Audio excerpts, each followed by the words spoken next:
Bonjour auditeurs et auditrices de Radio Taïwan International. Ici Clément Tricot, vous écoutez Relations Taïwan-France, une émission présentée et écrite par moi-même. On poursuit nos échanges avec Quentin Couvreur, doctorant en sciences politiques à Sciences Po. Il est auteur d'un livre dont on a parlé la fois précédente sur les relations politiques Europe-Taïwan, publié aux éditions L'Harmattan. Cette fois-ci, on va parler un peu plus de l'évolution des relations entre Taïwan et la France, un sujet qui est un peu fédérateur qui est un peu à la base de cette émission. On continue l'interview.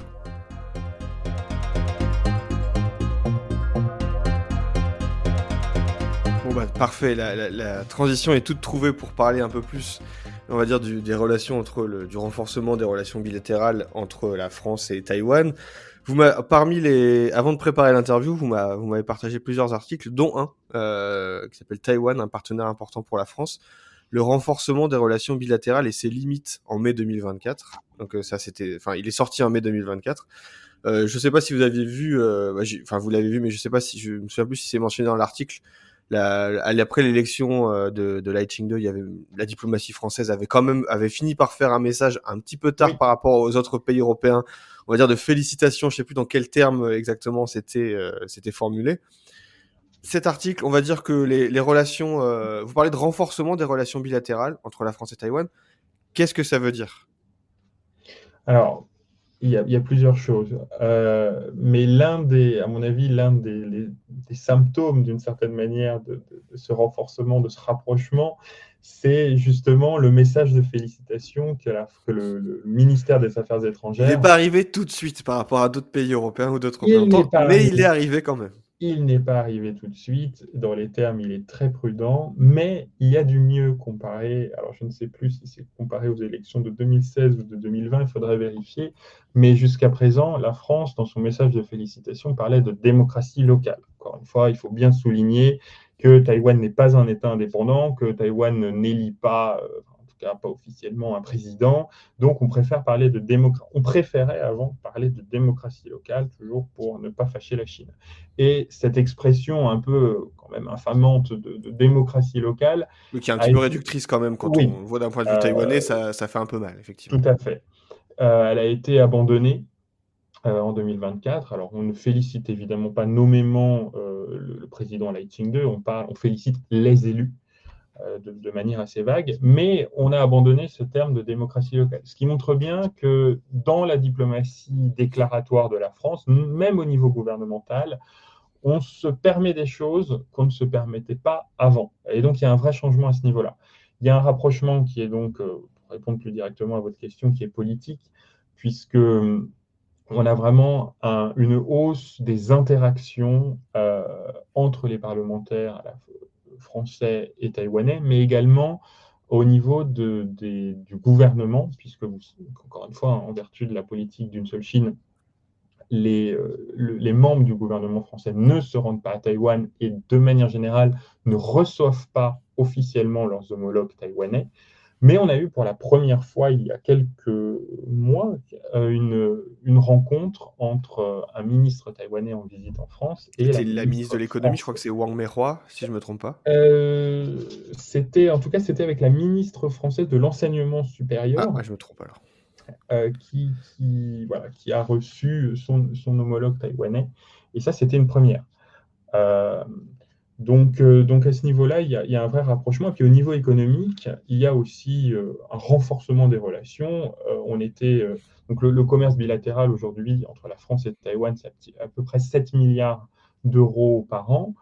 Il y a encore 8-10 ans, on était à peu près à 5 milliards. Donc, il y a une hausse aussi des échanges économiques, même si la France reste très loin, et ça, il faut le dire, c'est pour ça aussi, d'où le titre, le rapprochement et ses limites, reste très loin des échanges commerciaux que peuvent avoir des États comme l'Allemagne ou les Pays-Bas avec Taïwan.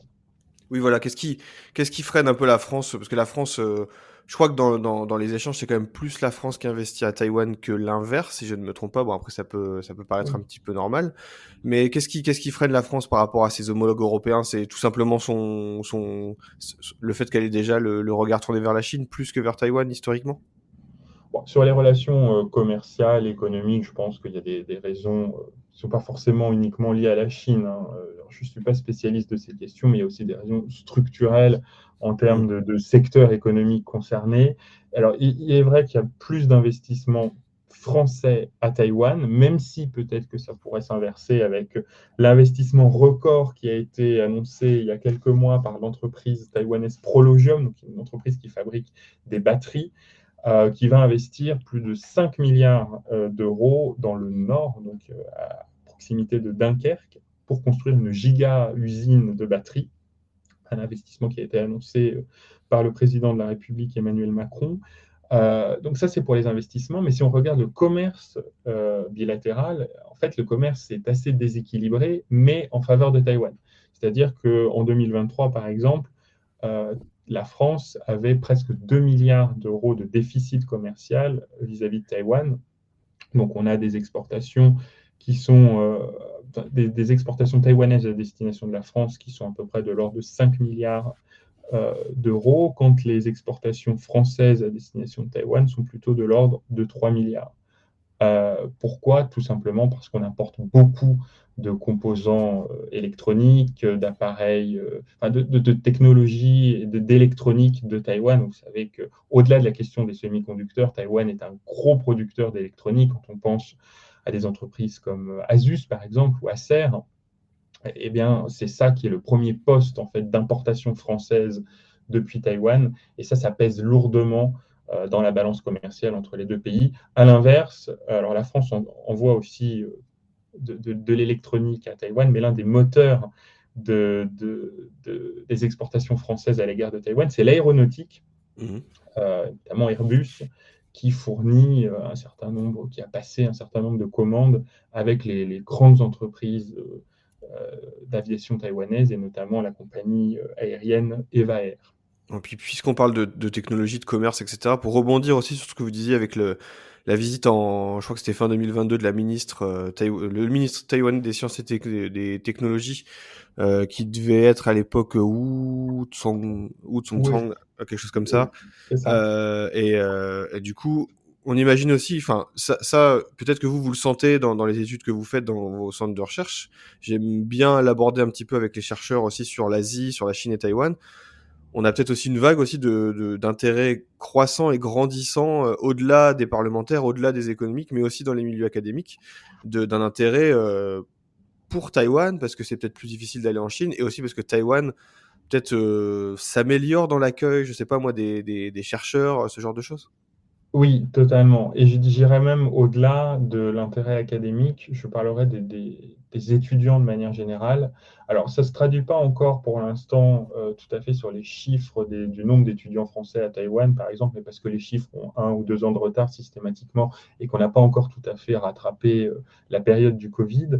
Mais alors ça, on est plus dans le domaine de l'anecdote, mais donc je suis à Sciences Po, je donne des cours sur le campus du Havre de Sciences Po, qui est le campus où les étudiants se spécialisent sur l'Asie. Et traditionnellement, en 3e année de leur cursus, les étudiants font une année en échange. Et beaucoup d'étudiants français qui sont intéressés par l'Asie, qui donc font leur année d'échange en Asie. Les destinations traditionnelles, c'est bien sûr le Japon, la Corée du Sud, puisqu'il y a un très fort pouvoir d'attraction aussi de la Corée du Sud, et la Chine. Mais c'est devenu très compliqué d'aller en Chine, et surtout, l'attraction de la Chine est beaucoup moins forte qu'avant. Et à l'inverse, Taïwan est devenue une vraie destination de choix pour ces étudiants, à tel point qu'on m'a dit qu'il y avait beaucoup plus de demandes d'étudiants que de places dans les universités taïwanaises cette année, et que c'était devenu la destination en Asie la plus demandée, Taïwan. Donc ça montre, comme vous le disiez, un vrai engouement pour Taïwan, qui est non seulement dû, évidemment, il y a un intérêt géostratégique, politique, économique, mais il y a aussi un vrai pouvoir d'attraction de la culture taïwanaise. Quand on peut penser par exemple au bubble tea, qui s'est popularisé à travers le monde, y compris en France, il y a un vrai pouvoir, un vrai soft power taïwanais qui est en construction et qui effectivement rencontre un écho bien au-delà de la classe politique, de manière générale, dans l'opinion française. Tout à fait.